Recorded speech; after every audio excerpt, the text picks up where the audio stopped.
What is up, everybody? It's Jeffrey Lyles. You are listening to Lyles Movie Files.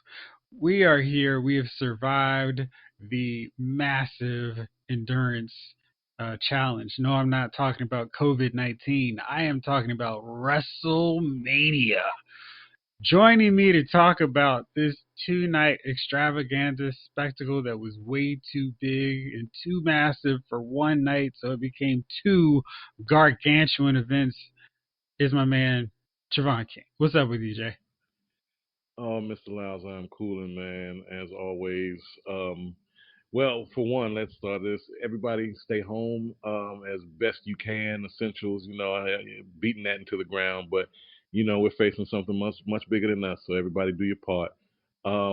We did this last year and it was such a blast. I guess we decided we're going to do it again, man. And given the circumstances of COVID 19, this became an even bigger spectacle than last year's amazing spectacle. Right. Who could have figured that? So, Jeff, Yeah. man, let's get to it. Yeah. All right. So Dana White is trying to go neck and neck for Vince McMahon for most ridiculous sports my way presentation. Dana White's trying to get a whole island so he can do his UFC. Vince McMahon has a performance center, and he was like, you know what? We can't have it in Tampa. Darn it, we're just going to do it in our performance center. And this thing started off in a way that you know they're going to toot their horn from now until the next stone age, because they weren't even say COVID, Corona. They were like, we're here to help you through these challenging times. But my favorite part about the opening, they didn't change 1 second of it. They kept all the Tampa Bay, the Tampa inspired pirate theme opening. They were just like, man, we already put it together. Let's just make it happen. What did you think about that? Because I was like, you guys aren't anywhere near the Um, Tampa Bay or Raymond James Stadium where this pirate motif actually makes. I was, I thought the same thing, but I was like, look, this is what happens when you're getting overly creative. Look, I understand you got to change everything about what you're doing here. This is presenting a very unique challenge, and I get that. But this is what happens when no idea is a bad idea. Right. This is what happens when you grossly overthink something. It's like complete overconfidence, and you got the green light, man. Let's just make it happen. All right, well, the pirate motif. Just keep rolling. Go with it. I mean, and I think also when you put a lot of money into promotions, it's like, look, full steam ahead. Yeah. I We're mean, they doing this had no Roman matter what. Reigns in the promotion. Roman was like, I Yeah. am not messing with you fools. I'm not taking part in WrestleMania. I want to be watching WrestleMania from the couch. It was hilarious, man. I was just like, wow. You would think they had time to edit him out of that thing. Nope, nope, nope. We're just gonna leave it exactly the way it was. That was Yeah. hilarious. And then our boy Rob Gronkowski welcomes us to the show, and I feel like I always feel like when they have celebrities take part in wrestling, they channel their inner 1980s, 1990s kid watching wrestling. Yes, They they don't do. they don't act like they watch what's going on. They immediately go back to Hulk Hogan, Saturday Night's Main Event style. Well, hey, we're here. I'm Gronkomania. I'm like, oh wow. He don't even. But what's hilarious is they seem more natural doing wrestling than the guys doing it now. So I always find it this Yeah. weird dynamic where the celebrities act like wrestling personalities and the wrestling personalities try to act like actors. That's that right there. And we've seen a lot of cases of that where some of these actors have been more believable as wrestling personas Yeah. as they could ever be as actors, right? And I think part of that, I think here's it's double sided, right? I think with most wrestlers, especially the ones that want to be at the top of the food chain, right? They want to show. I mean, eventually, what the goal is, I want the Rock's kind of career. I want to be a action hero. I want to show I got range and chops. I can do this, right? Hmm. Whereas an actor or somebody in that foray, entertainment foray, you like, look, I have to be this person that I'm known as for, so this is who I am. You know me as actor or whatever. This is my chance to let my head down and do something I've always wanted to do, and be a parody of myself. Mm-hmm. You know, Let me so play a it's wrestler. yeah. Let me play a wrestler. So Not the Mickey who Rourke version, better? but yeah. Not the Mickey Rourke version, not the depressing, over plastic surgery, depressed pill popping version. No, no. Like Gronk was perfect for this. If there was ever a sports personality outside of wrestling who is fit to be a wrestler outside of Shaq, only other person in the world is Gronk. Yeah. He's built for this. Yeah, exactly. I think if they play it up right with him, he'll be a pretty entertaining guy because of his natural charisma and just broness. And they can make him either way, like the fun-loving guy or the guy who's so obnoxious you can't wait to see get beat up, especially if he starts flaunting his NFL championship rings. I've Well, got 3 championship rings. Jeff. I looked at it this way with Gronk, right? Either way, I thought the same thing. Either way, you cannot go wrong. He's either the. I don't know if you remember seeing him on Family Guy. He No. played a version of himself on Family Guy. I really encourage you to see that episode. Anybody out there listening, if you've never seen that episode, you have to see it, right? Okay. Gronk on Family Guy was like Gronk on 1,000. So imagine, yeah, exactly, exactly. So imagine an even more amped up, ridiculous version of Rob Gronkowski, and that's what you got. Um, Either way, you can't go wrong because you're either going to want the guy to get beaten or you want to see how much of a goofy bro, just Mm-hmm. typical high school jock. Like Rob Gronkowski reminds me of every like affable doofus jock that you've ever seen in the high school movies from the 80s to Exactly. now. He's Hey that guy. guys, the party's Hey guys, here. what's up? Party's here. It's Gronk. We're in the Like he's Gronk just zone. Yeah, exactly. That is him exactly, 100%. he's ogre. Yeah, Yeah, he's yeah. all of them, right? They couldn't have picked a better person. I know that Vince right now is trying to find his next superstar. It's painfully obvious, and it was painfully obvious in this WrestleMania. Even though it was very It entertaining, really it was obvious. is. Yes. Yeah, All right, so I let's thought I get was the down. only one that Oh felt like no, that. absolutely not. All right, so we start off with the women's tag team title match: the Kabuki Warriors versus Nikki Cross and Alexa Bliss, and this one went 15 minutes, and it felt uh like it was about 8 minutes too long, and so I think in any WrestleMania, the first match to open up the show is kind of tricky, but it really felt so much like a neutered down wrestling performance without any crowd. And, Asuka and Kairi Sane doing their, speaking in Japanese and, just being obnoxious and hearing everybody talk to each other. It's like, this is so weird. And not a normal, hey, all right, I'm about to put you into the corner, but come on, Nikki, let's do this, Alexa. It was really odd. Yeah, And then I thought the match was fine. It was a little too long, like I said, and I thought they really did a few. Hey, how do we edit this part into this move? Okay, I guess we'll just go along with it because it's a TV production. We have time to clean it up and make it look better. But I feel like doing that in wrestling is really tricky if you get too cute with some of the edits. What do you think? that's exactly what they did.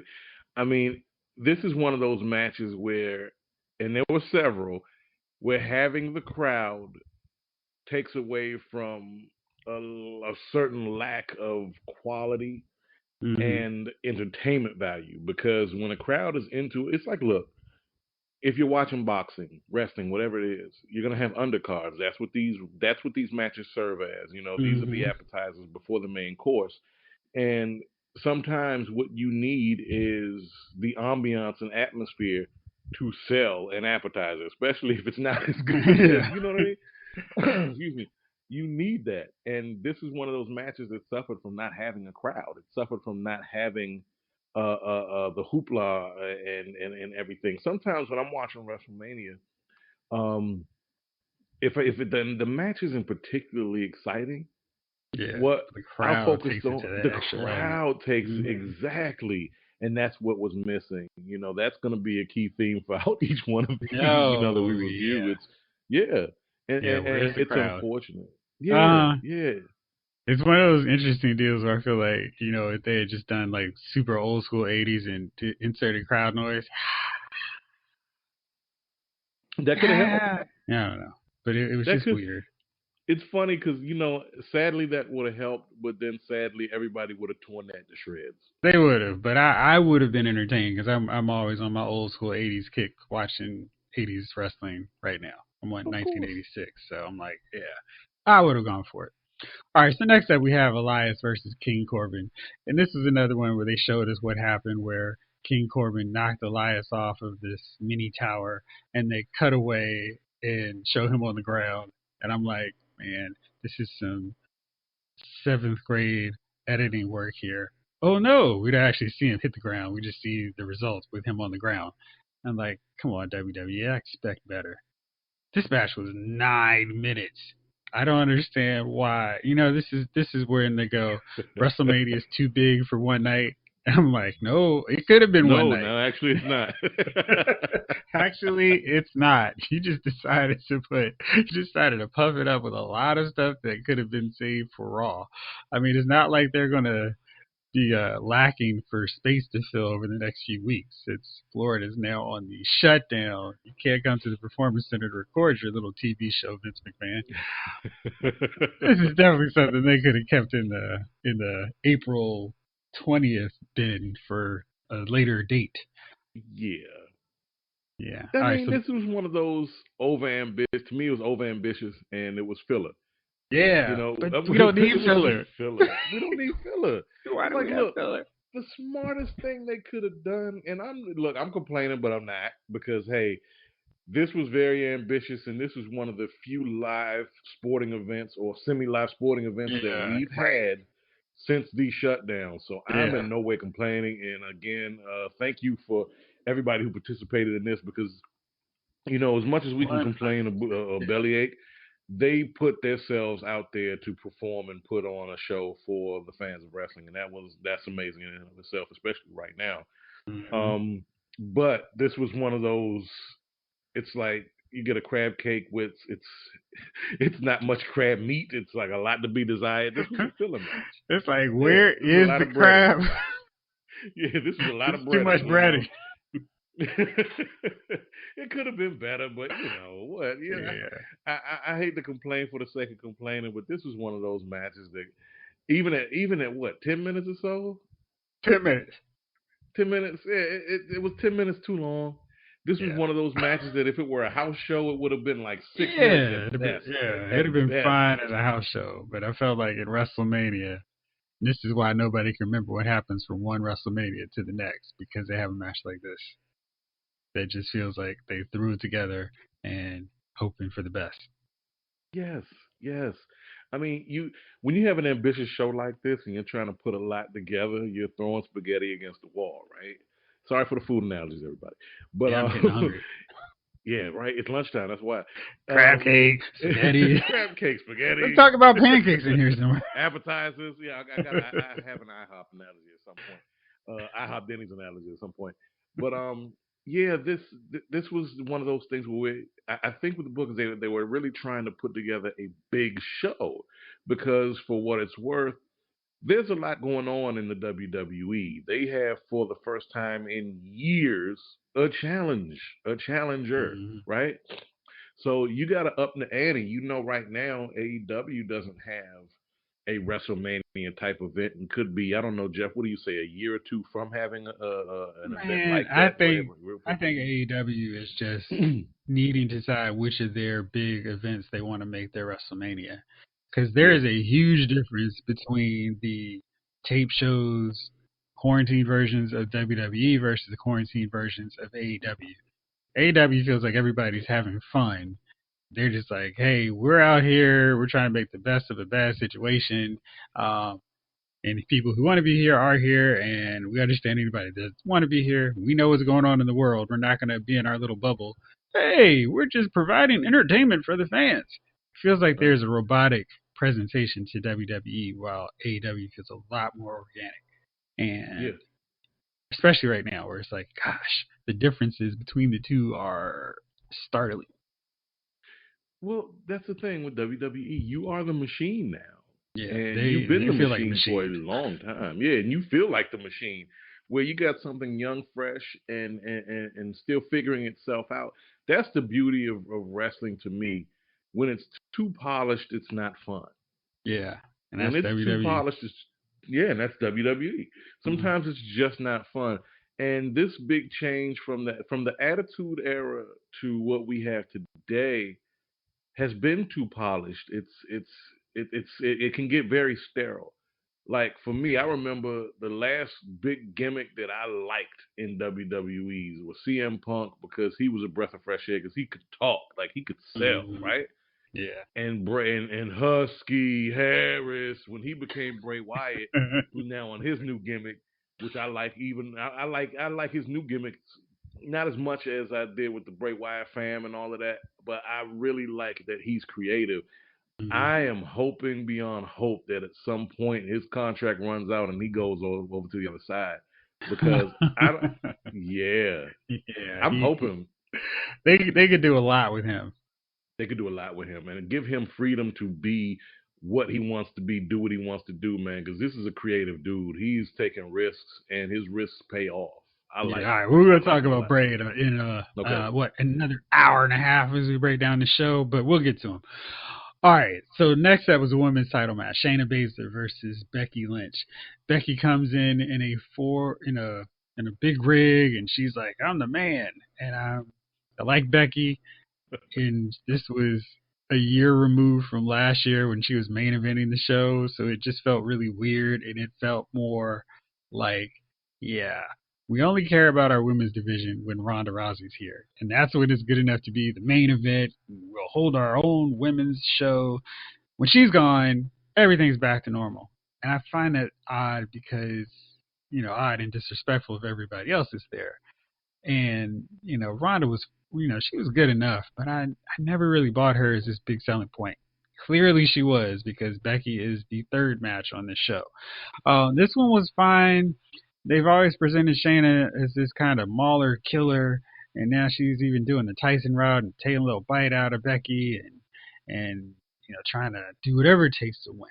And she ultimately loses, which I felt was an odd choice because Becky's been the champ for a year and she's beaten everybody. And not that they have all these great contenders, but beating Shayna kind of eliminates the last big challenge for her. What do you think? Oh, you mirror my sentiments exactly. Why would you do that? This is the problem I have. One of the problems I have when it comes to booking in WWE. Take the risk, build the rivalry, give us something we didn't expect. This was a perfect opportunity, especially for those who don't have a lot of interest in the ladies division of WWE. Give them Mm-hmm. something to watch. Give them something. Give them a baddie to root against, or anti-hero to root for. Or somebody that divides the crowd. Whatever. Give them something, and give us something in that regard. That right there is a missed opportunity to me. It really was a missed opportunity. And if you're gonna paint this, or you're gonna create as this bad guy or bad gal, seize the moment. You need these heels to have the belt. You need that.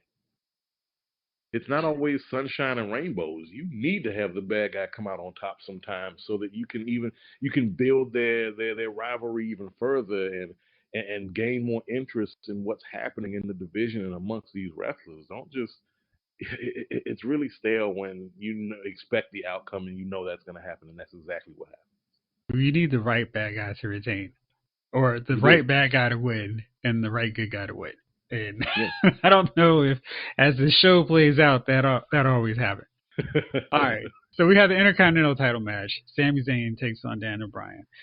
And I feel like 3 years ago, this could have been for You the would have world cared. title, or, I mean, yeah, because I was like, man, this is a good match. This should be good, and it was fine. He's got we've got all these guys at ringside. We got Drew Gulak with Daniel Bryan, Nakamura, and Cesaro with Sami Zayn, and I'm thinking all these guys are really good wrestlers, and they're just in this randomly thrown together IC match. I'm like, and it was fine. Again, this felt like it could have been a TV match. It didn't have that Wrestlemania feel. No, And it it was just didn't. kind of there. It didn't. It just it was a fine match, but you like you said, 3 years too late. You just didn't care anymore. Yeah. At least I didn't. Yeah. Like So this was a house match. This was if this was the match that ended Raw. Sorry for this feedback. I'm so sorry. okay. I have no idea what is happening. Let me Javon's getting advertising thrown our way here. A little Geico ad spot. Man, this is what happens when you have your TV on mute for a while. It Oh, unmute, well, not it mute, decides but to come back. well, on pause, and it unpauses itself. Oh, right. Yeah, like you're still You're gonna watching, watch right? this Geico commercial, Being very aggressive, right? but no, but no, I just felt like this is one of those matches that ends the SmackDown night or the Raw night. Yeah. Tune in next week, fans. Yeah, this is not WrestleMania. Yeah. Or tune in WWE Universe, as they like to say. Right. Yeah. Yeah. All right, next up was a very interesting match. It was the SmackDown Tag Team titles competed in a ladder match, and it's a triple threat and not a triple threat tag team match. It was Sean Morrison defending the belts with The Miz because The Miz apparently got sick, quote unquote. We don't know what he's sick from because Vince McMahon will kill someone dead if anybody outed that some of their performers actually had corona. So Miz is homesick. Kofi Kingston's representing the New Day, and Jimmy Uso is representing the Usos. And I really, really, really like this match. This was one I wish they had a crowd because the crowd would have, oh, this is awesome, this is awesome, Yes. which I hate, Yes. but they would have really been digging this match with all of the craziness they were doing. I love John Morrison. I think he's a guy who is a main event player that they're trying to keep in the tag team because they're too afraid to try somebody new in that spot. But if you followed him in Impact or Lucha Underground, this guy is capable of being a headliner, and he has such a cool, flashy move set that he just feels different. And Kofi Kingston, a year ago, they were like, it was Kofi Mania last year. And I don't feel like they really understand how that comes across because they did in the previous match with Daniel Bryan. Well, remember WrestleMania in New Orleans? It was Yeselmania. And it's like, yeah. And they're in these lower tier matches. So is this a failure on your part to keep these guys in a prominent position? Or is it that you should not mention that our booking is so bad that within a year or 3 years, these guys are now back down in the mid card? Yeah. No, it's all the above, Jeff. This was one of the premier matches of the whole daggone event to me. Yeah, Of the absolutely. whole event, this is one of the Mm-hmm. premier matches, and they dropped the ball all across the board. You, how can I? There's no build up to this, right? One, two, like you said, you can't keep yo-yoing wrestlers and their trajectory. You can't keep doing that. This is why your roster is suffering from having top tier talent because as you introduce them, you bump them back down to mid tier. That's Mm-hmm. not smart. It's just not smart. I don't care how many big goofy guys, these picturesque guys that you will put on your posters you sign. If you're not going to give them good gimmicks, they're not going to have good gimmicks that people get behind. Also, an organic come up because one thing I hate is recycled wrestlers. They're like recycled coaches in football. Like Bill Goldberg's time was the 90s, the late 90s. There's nothing you can do in 2020 that's going to make me say, yeah, Goldberg. Because Goldberg now looks like an aged bouncer. He looks like an aged tough guy.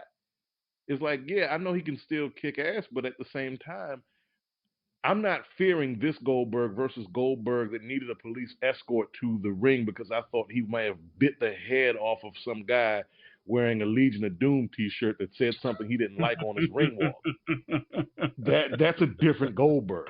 Like this Right. Goldberg has, yeah, like this Goldberg has taxes to pay, a vacation home. You know what I mean? Yeah, this is responsible Goldberg. You need new talent, period. And you have the talent on the roster They if you do. step out of the way. Yeah, And this was one of exactly. those matches with the talent that you have. These guys, this should have been a match for the maybe the internet intercontinental, not even intercontinental, like the not They've oh got so god, many world titles. I feel like they this got could so have been a many. world title match. I feel But like one of your they yeah stick to a big guy world champion on both four brands. way. One of Mm-hmm. them could be, the Raw one could be your smaller guy who can Yep. actually wrestle, and the other brand can be your big brawler, traditional Mm-hmm. 80s Mm-hmm. or 90s guy who's just a big, massive guy, and he's not going to bust out 1,000 moves. Well, Jeff, this goes to I think I shared this with you maybe 2 years ago when we talked about WWE suffering from lack of competition. That's what drove to me in the not in this WWF's golden era back to the Mm-hmm. 80s when it was the WWF, but the 90s when that goes from for us in our lifetime the Mm-hmm. golden age of wrestling when WCW and WWF were going at it. Bischoff and what's my other man that was writing for WWF at that time? Russo. Russo, man, they were going at it. They were giving away each other's. If you're watching Raw, they're telling you what happened on WCW. If you're watching WCW on Nitro, they're telling you what happened on Raw, so you don't tune in, right? I love that competition. It just drives. It drives you to succeed, right? WWE doesn't have that competition within it. They eliminated the competition, right? They Mm-hmm. need it. This is what my suggestion was make Raw and SmackDown different companies, even if it's a falsehood, even if it's false, right? The competition is what you want. You want to see that we're different, and this is why. They're all bleeding together. They tried it, but they're all bleeding together. This was one of those opportunities to do that. Where look, one of you guys are going to be the title holder. So look for our Raw belt or our SmackDown belt, right? Somebody's got to win it, and you make it the other promotion, if you will.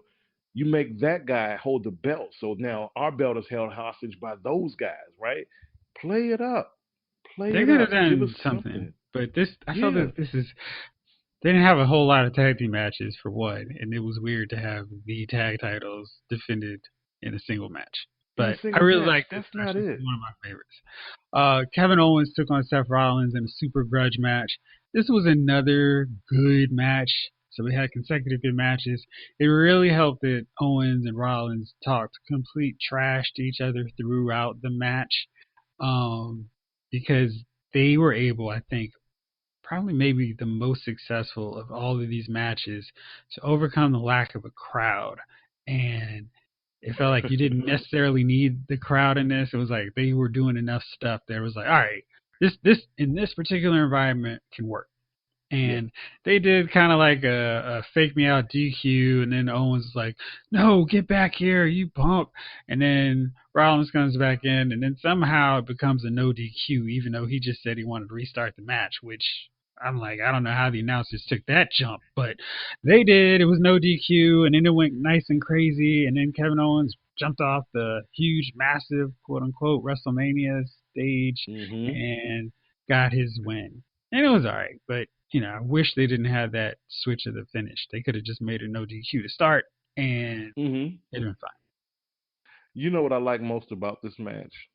Surprisingly, no crowd. Yeah, it was weird, right? Like they This didn't need match him. worked. They didn't Yeah. need it. You know why? Because their exchanges back and forward, Mhm. you wouldn't have gotten that with Right. crowd noise. You wouldn't have got it. Mhm. This was the only match that was unique to that because their play off of each other was a master class. And look, we don't need anybody to sell what we're doing right now. That was brilliant on both of their parts. Yeah. So good stuff. All right. Then our boy Mojo wins the 24/7 title from Truth, and this one felt a bit contrived because it's like, hey, two guys, I'm trying to hide from wrestlers that we don't see. Can you hit me hidden? And I'm gonna go right in the middle. And then of course they hit him, and then Mojo pulls Gronk off from pinning him, and then he takes the title. And it's like, okay, whatever. That's the whole point of the 24/7 title, to give random people the belt. So whatever. Next up, we've got Taxes Are Due Goldberg defending his Universal title against Braun Strowman. This was supposed to be Roman Reigns, but he was like, "No, Vince, I don't care, and I am going to see you later." And the problem was they had already booked so much conversation, so much dialogue between Roman and Goldberg, and they just kind of threw in Braun Strowman at the last minute. So there was no booking, no, oh man, this is going to be something. And it lasted less than 3 minutes. It's 2 minutes and 44 seconds. All it was the video game kid playing who doesn't know anything but the two finishers. This is what, okay, this is Spear. Great. All right, here's a Power Slam. Spear. Great. It's like, gosh, I just felt like, man, this was bad. I felt bad for Goldberg in a sense that he only really got the title and beat Bray for the belt because the Saudis wanted Goldberg, and Vince is like, "Oh, yes, you love my '90s guys who I used to build up so well, and WCW used to build up so well. Who cares about the investment I put in these modern guys? Sure."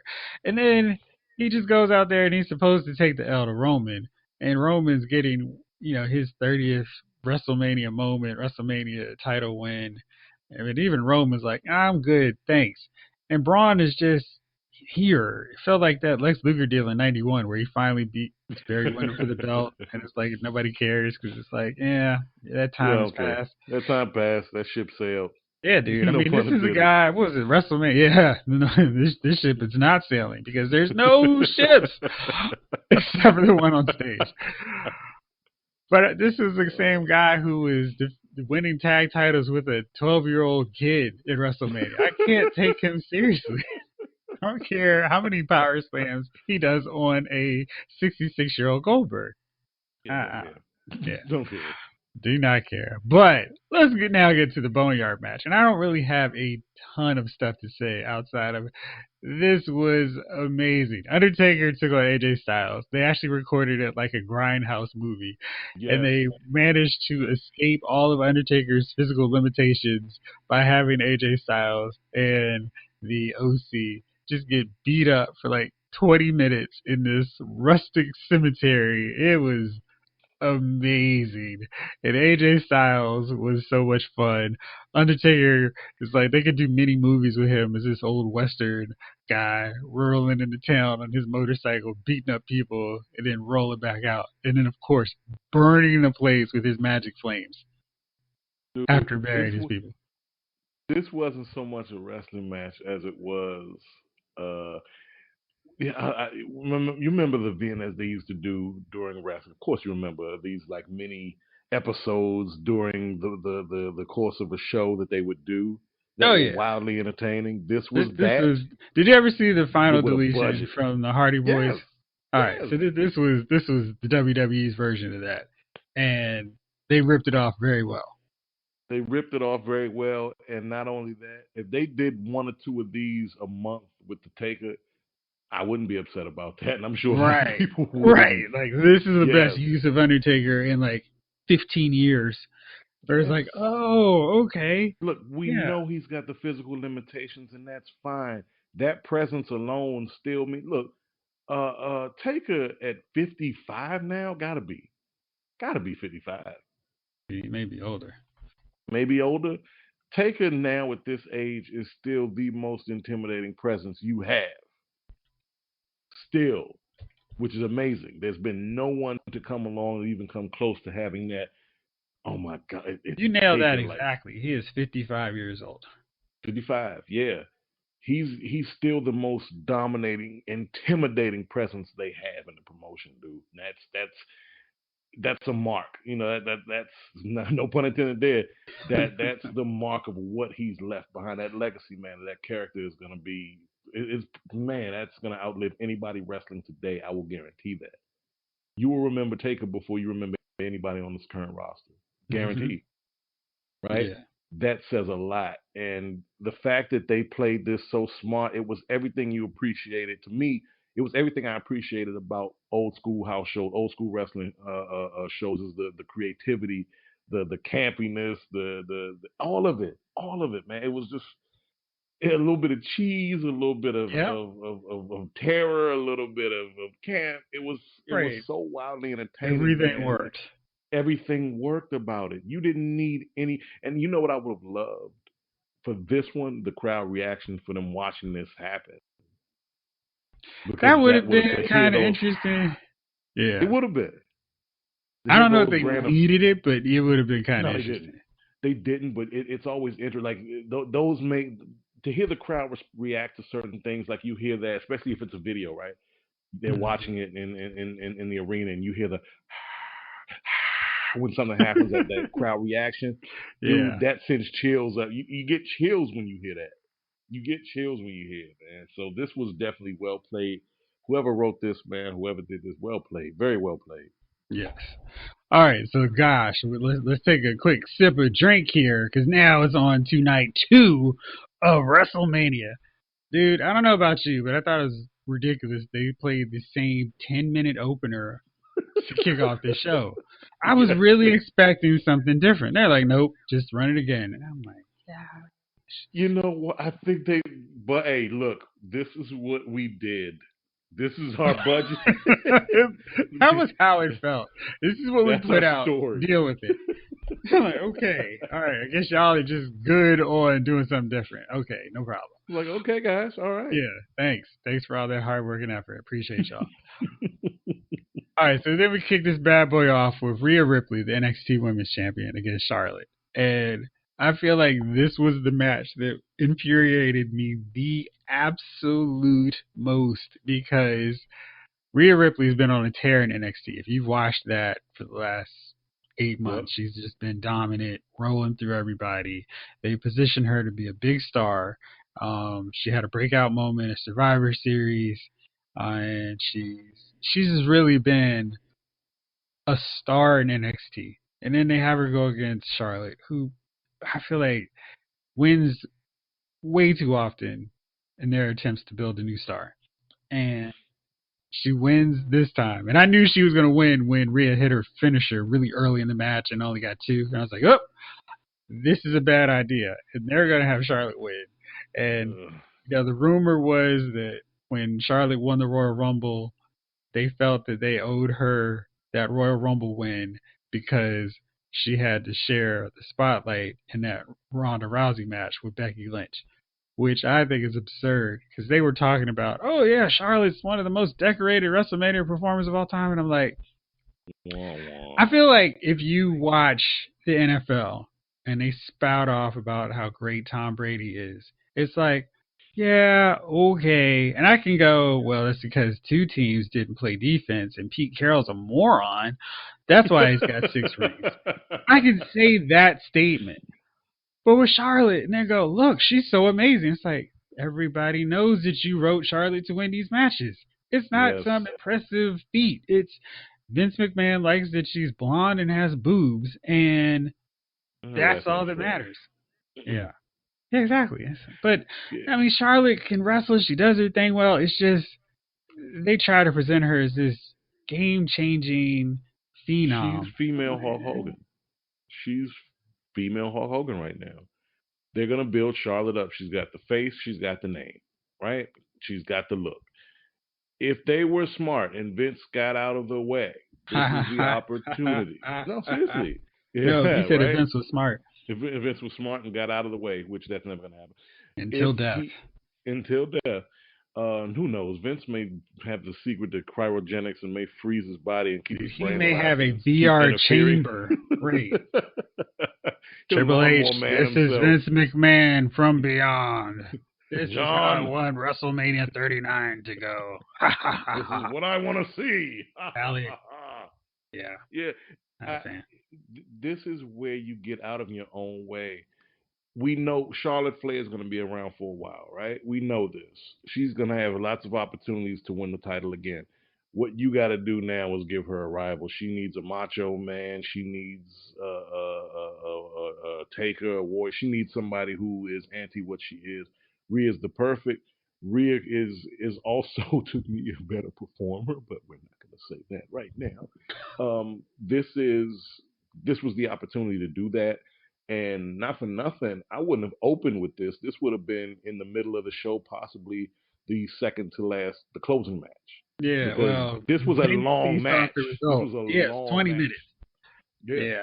And I thought this one really needed a crowd. This one, maybe yeah, more than anything else on the entire show, needed a crowd to get behind Rhea, to cheer behind this new superstar in the making. And I felt it was a little deflating to see Charlotte win just because Charlotte's won so often that they no, had to put her honestly. back to the NXT women's title because she's already won the Raw and the SmackDown title so many times. Yeah, it's not fun to see these same people winning the titles over and over again. You Yeah, know what to expect. And yeah, that in itself gets old, it gets stale, it gets boring, especially when you have young talent on the roster that can take over these, or not even take over, Jeff, but to challenge for that top slot. There's nothing more fun in wrestling, boxing, MMA, what have you, when you have five to eight contenders at a time. Like any one of right. these 5 to 8 people can sit on top of the division, on top of the promotion, whatever. That makes it fun because you know you're not going to see the same person wearing a strap for the next year. Yeah, and another problem, like you said, is Charlotte has been put on this superstar ultra elite tier. And in NXT, there's nobody who could make a believable, credible contender to her. Yeah, So, like on Raw and SmackDown, there are people that she's beaten 20 times. But there's not anybody who you can look at that roster and go, oh, she'll give her a good match. She can compete with Charlotte. It's like, yeah, Charlotte's wiping the floor with all of them because they've made Charlotte such a, dominating force. No one could even give her a good feud. That's why at I all. felt like, keep the belt on Rhea. You could do a rematch Hmm. with her later if you want, but having Rhea beat her back from the belt isn't the same thing as Rhea winning and defeating her at WrestleMania, having her At all. WrestleMania moment. At all. Yeah. I All would right. love, you know what I would love to see, not to piggyback on this topic, but what I would love to see, being that Ronda Rousey made the switch over to WWE. If I'm Vince, if I'm Triple H, I'm trying to poach those ladies in the UFC world who are at the end of their line. Somebody I think next year who should consider it. I think the pay and the benefits outweigh, one for the other. I would if I'm Chris Cyborg, I would consider it. Chris Cyborg coming to WWE is a game changer to me for the ladies division. That's a game changer. Yeah, I'm just throwing that out there. I like a temperature check, if you will, because I think that would change the game. That would change the game because wow, Cyborg in that arena, she could sell it too. She could sell it. I would love to see that. Just throwing that one out there. They could do some interesting things. All right, let's run through these next few because I don't think they're really all that intriguing and interesting. Aleister Black takes on Lashley. Best thing about this match was Lana at ringside. Um, and it was 7 minutes. And it was like, who cares? Uh, then we get a little promo in the back about trying to stir up some drama between Bayley and Sasha Banks. A little intrigue. Bayley has to defend against 4 other women, including her best friend Sasha Banks. So will Sasha turn? Will Bayley turn? Stay tuned. Um, then Otis takes on Dolph Ziggler, and this is for I don't know. This is for the love of Mandy Rose, I guess. We see that Yeah, Sonya Deville and Dolph plotted to get Otis away from Mandy, and I feel like this was the.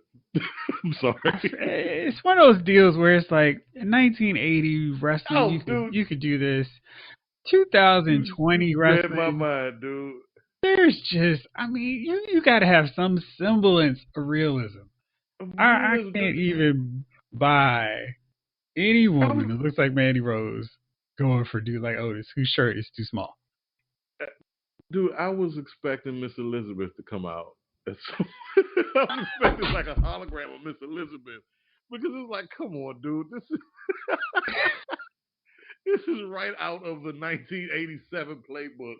Like, who gets Miss Elizabeth's hand? Right. Like, I don't care, and I don't care about Otis or Ziggler. I don't care. Neither one of these guys are interesting enough to warrant a WrestleMania match. I don't And care what the Dolph angle was a is. dude who should be in main events. He should be competing for the world title. Instead, he's going against a big dude. And I'm just Yeah, like, They wasted Dolph. Instead, they did, but that's what happens in this promotion. So Yeah, they waste a lot of good talent. Dolph should be, but Dolph needs a total reinvention he of just has to his go persona, somewhere everything. else. He needs to go to Yeah, AEW because yeah, they've he does. done so many reinventions, changes, slight changes to his personality that just haven't worked. But in It, AEW, against people like the Young Bucks, Kenny Omega, uh, yep. Trent, Cody, he could really do something. And I think that's the only way that he's going to salvage his wrestling career beyond a guy who could have been something. That's the saddest part. How many could have beens in this promotion right now? Yeah, and the worst part is those could have, should have dudes who decide to stay with WWE as opposed to just leaving. Exactly. But I Exactly. guess the money's good, so you stick around. All right, Javon, Yeah. guess what? I took an online college, or no, a master's course. Awesome.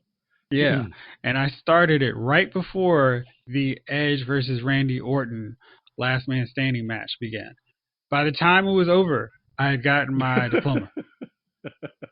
This match was 36 minutes and 40 seconds.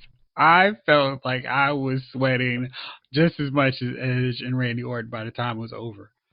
Oh my gosh, dude. It was an endurance match. This was Oh an man. endurance match. I was like, they're Not still for the punching? wrestlers, for the Yeah, viewers. right. Like this was hard to, and it wasn't hard to watch simply because of the time. No, we're not talking about short attention span theater here, guys. We're talking about just two guys who I never thought the most important as a performer. I never thought the most of him. I always thought he was a big face. Girls like him. Guys, the Orton connection. I never thought of him as being like one of these guys who was supremely technically sound. Like I could watch this guy's matches, like a Bret Hart or Benoit, or somebody like that. No, it's boring to watch to me. He is. This, He's boring. And I was yeah, and in the 36 minutes I had to think about Randy Orton during this match, I was like, ugh, what's the best Randy Orton match I've seen? And I was thinking that was probably back in 2004 when he was part of Evolution, or his match against yeah, Undertaker in 2005 or six. And this is yeah, 2020. So for this guy to still be kind of doing the same punch in the ground and doing the RKO and the Guess punts what? and the, RKO. yeah, RKO out of Like, nowhere. It's like, okay, but I need 40 minutes of that. yeah, we didn't. That took forever. And Edge is a good wrestler. Edge is a good performer, in my Hmm. opinion. Edge was wasted in this match, and this was one of those matches where if a booker would have said, you know what, let's put Orton, who's a big doofy guy and kind of slow and not terribly athletic. Let's put him against a guy who's equally as big, doofy, and unathletic, and make this a 5 minute match, a 5 minute stand on a dime and brawl match. You Yeah. two, you two idiots stand on a dime and throw bombs at each other. We're not gonna reinvent the wheel. This is gonna be a short match, 5 to 10 minutes. Just wail on each other until somebody gives. We're gonna Yep. wail on each other until give them 8 to 10 minutes That's or what so they of this, needed. and that's it. That's what they needed. You need Edge to go against another high flying, high energy performer who can sell moves and not only sell his own moves but sell his opponent. And he doesn't sell to me. He's never I, sold to I feel me. like he always bounces back and forth like oof, oof, oof, Yeah, yeah, oof, yeah, oof. And he yeah. does that okay. I mean, I don't think he's terrible, but I never feel like sucked into his matches. Me I neither. never I Me never neither. feel like captivated like, oh shoot, I can't wait to see this. I thought they Yeah. did some really good booking. I thought Mhm. they set it up well, but Mhm. gosh, man. You know why I'm so hard on him, Jeff? Is because of the push that he got.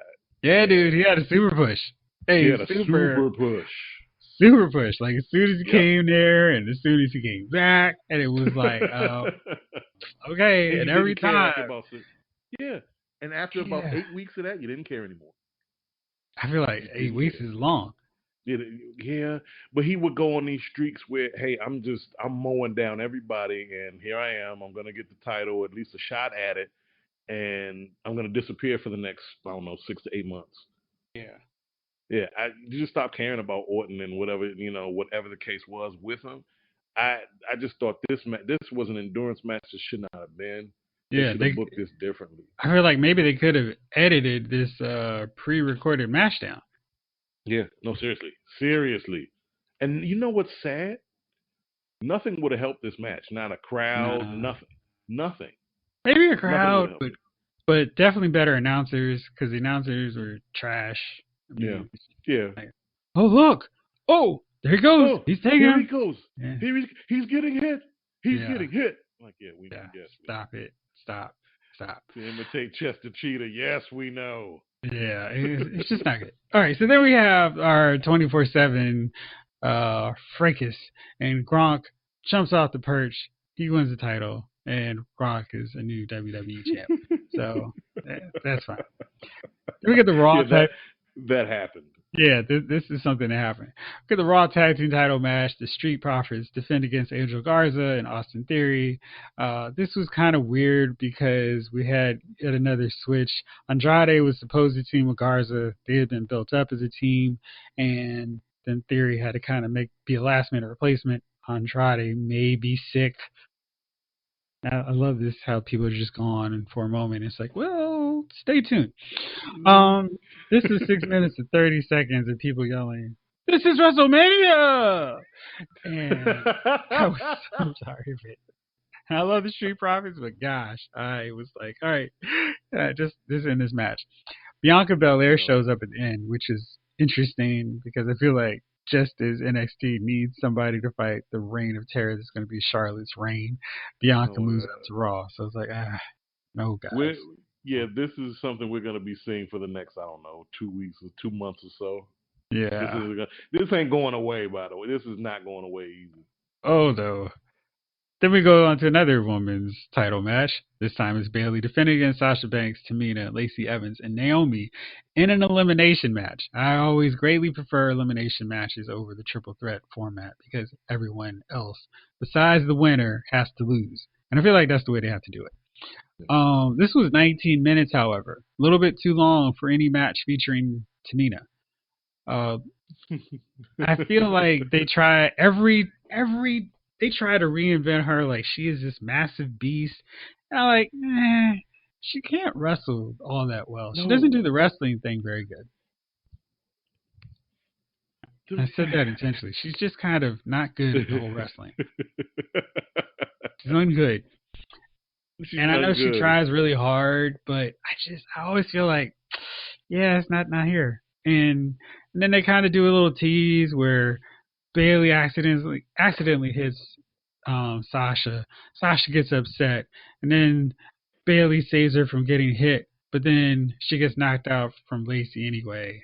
And then Sasha comes back and helps Bayley beat Lacey. And it's like, okay, and I guess that's what we'll do. And it was just kind of there, like I said, too long, 19 minutes, way too long. And I feel like this would have been better just having it without Tamina and just having a four-way. So, yeah. Yeah, I don't know. You could have recast this one. Yeah, you really could have cut it recast this down. one. Let's I move say on. that if you would have replaced Tamina with Flair, that probably. Probably didn't win that match, so she would have been like a double champ. Just because. Just because. All right, next up is maybe the most controversial match of the WrestleMania 36 show. The Firefly Funhouse match, where The Fiend takes on John Cena. That versus is probably a little too ambitious because it was more a meta breakdown on the life and times of one Jonathan Cena. It was such an odd deconstruction of the face of the WWE since the Ruthless Aggression era, where it felt like they were killing off John Cena's character and his contributions, and it was weird. Bray was like this mental tormentor, psychologist to John Cena, who starts off and is early prototype gear, his colorful tights. Then he's rapping John Cena, but nobody likes his raps anymore. Uh, then, for some odd reason, he becomes NWO Cena, and he keeps trying to fight back at Bray, but Bray is magically invulnerable. And then finally, the Fiend comes to put John Cena out of his misery and makes him disappear. I have no idea what happened. Maybe you can make more sense of this for me. Oh no, I can't. But I will say this. This is why my man Bray needs to do his thing. Because you could tell this was all him, dude. Oh man, the whole the way he described Cena as a what did he call it? Like he was a bully or something like that, a privileged bully. Uh huh. I loved it, dude. That was that whole psychological. I missed that. Those wrestlers who had those kind of personas, man. And you can tell this dude, man, he's a student of the game to me, man. He's just he knows these personas. He gets inside. He's an actor, man. He gets Hmm. inside his persona and goes for it. I would love to see him taking command of writing and booking and all of that because this is something he could do, man. He just plays this angle, man. He's awesome, and if they're not careful, they're gonna mess this opportunity up with him, man. Let him keep reinventing himself and doing what he does. Let him keep doing what he does, man. This was one of the best matches and just the best moments of the whole thing. All right. Well, I'm glad you enjoyed it because I was just thinking, good grief, John Cena really is not coming back. Because this joke is like, No, he's yeah, not. sure, you want me to just wrap this I'll up? take the fall, whatever. No, Yeah, Cena's not. I'm off the Look, fast nine, dude. look, Cena's off the fast night, and it was a great way to end it because, for what it's worth, nobody cared about Cena since he was doing his White 50 Cent thing. It's nobody cares. Like nobody wants to see you in another pair of jorts and hear that theme song another minute. That da, da, da, da, we've been hearing that for 15 years. Let it go. Like seriously, it's time for that to end. It is really time for that to end. I was glad that Cena didn't fight and try to make this whole like big statement or anything about it. Like, yeah, sure, I'll walk away. Whatever. Done. Yep. Great. We needed that. Put a pin in that. Put a pin in that era and let's move on. Let's move on. So now we've got our main event of WrestleMania 36 after 22 hours. Brock Lesnar defends his WWE Championship against Drew McIntyre. Once again, Johnny on the sticks. Still doesn't know how to do any moves. He doesn't know how to do a kick and punch, but he knows how to Ugh. get the F5 finisher and the Claymore kick out. Those are the two moves Johnny knows, and Johnny will continue to play those in his video game. This is 4 minutes 30 seconds.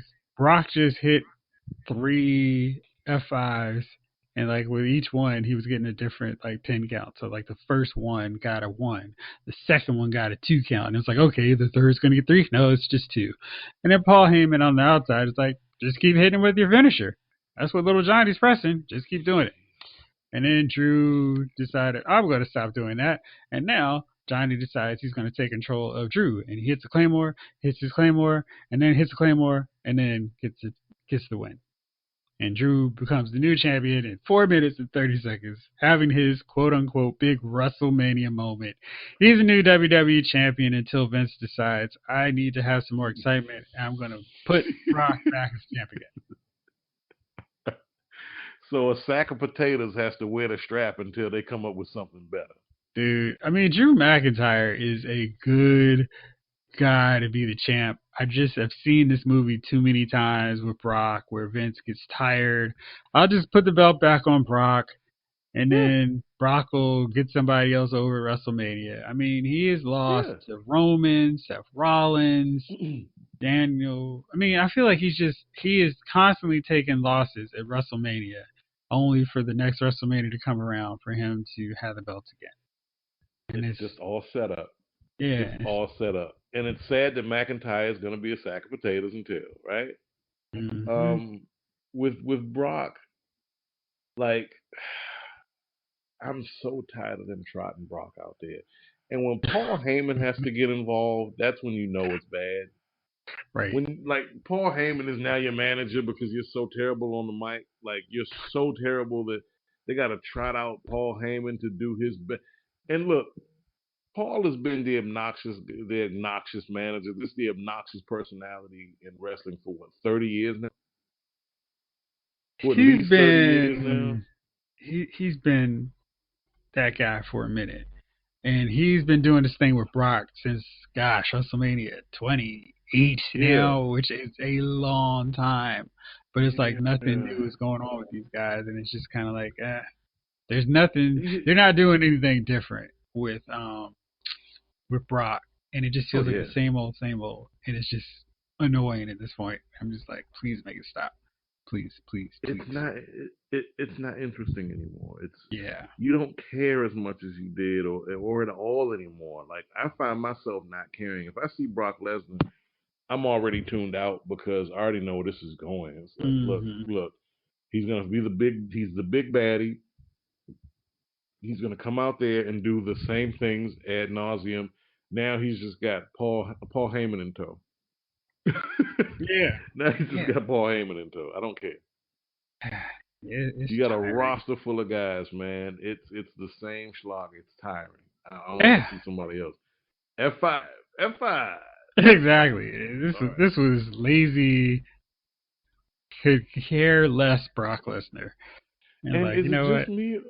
Is Brock getting fatter? Like he looks terrible now. Brock doesn't care. He doesn't care. It's so Like obvious. he It's just like, like Brock looked like all he right, just ate before this match. Like he yeah, looked like yeah. he just ate and ate good Like he was at a buffet. It's like, shoot, that was today. Oh already. man. Oh, okay. All right. Damn. That. All right. Let me. All right. Yeah, I'll be Let me there in polish like 10 off more this minutes. whole chicken. I just got one more whole chicken to eat. Let me down this keg of beer. I'll be over there soon. As soon as I can, guys. As soon as I can.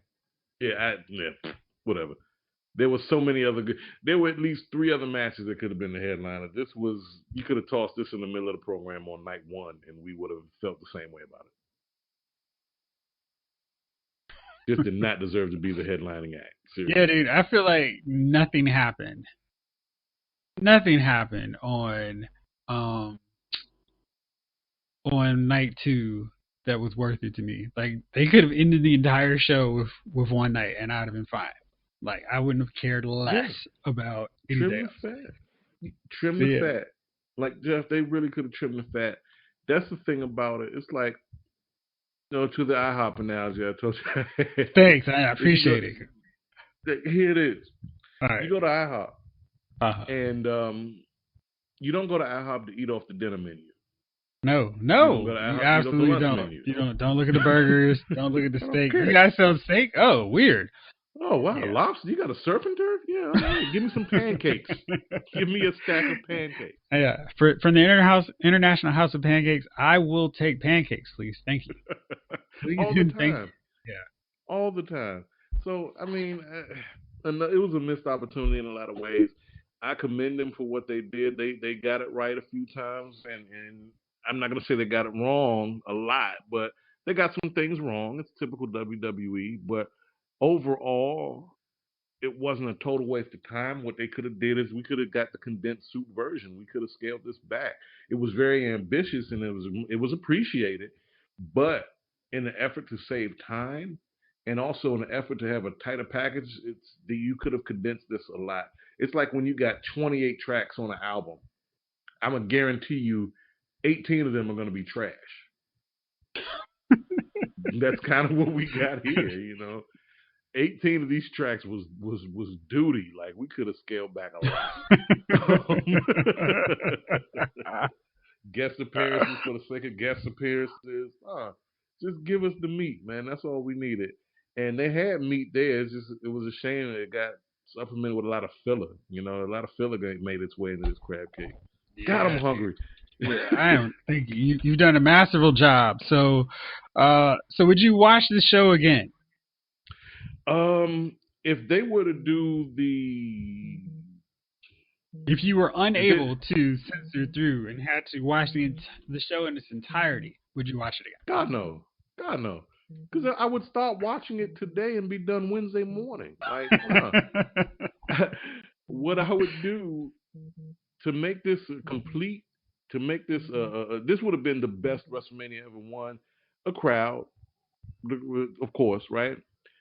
And to cut down the best matches, to the best of these two nights, and that way you would have had a solid 3.5 hour show, 3.5 hour show, solid, legit, where it's action packed, everything makes sense, and instead of having filler matches, and also with those three of those matches that were really good, we could have swapped the results. We could have swapped results and maybe even added a person or two, add, subtract a person, whatever, switch some of the players involved. Not all, but maybe one or two of those matches, and just make this a solid affair all the way around. And you probably have one of the best WrestleManias that you've seen in a long time. Mm-hmm. Mm-hmm. Whew. Well, my man, thank you. I felt like I've relived some trauma going back over this WrestleMania night too. I could not have done it without you. Oh All man, right, so we're gonna be thank you. back real soon to talk about all of the craziness going on in quarantine Hollywood, including Ezra Ooh, Miller's meltdown. what the hell? Oh yeah, we got to What's talk that? about that for next show because gosh, we could. I'm sure Jace will be ecstatic to break that one down. Oh, of But course, yeah, for of course. now, thank you, my man. Thank y'all out there for Always, listening. man. This episode of Lyle's Movie Files has been filed.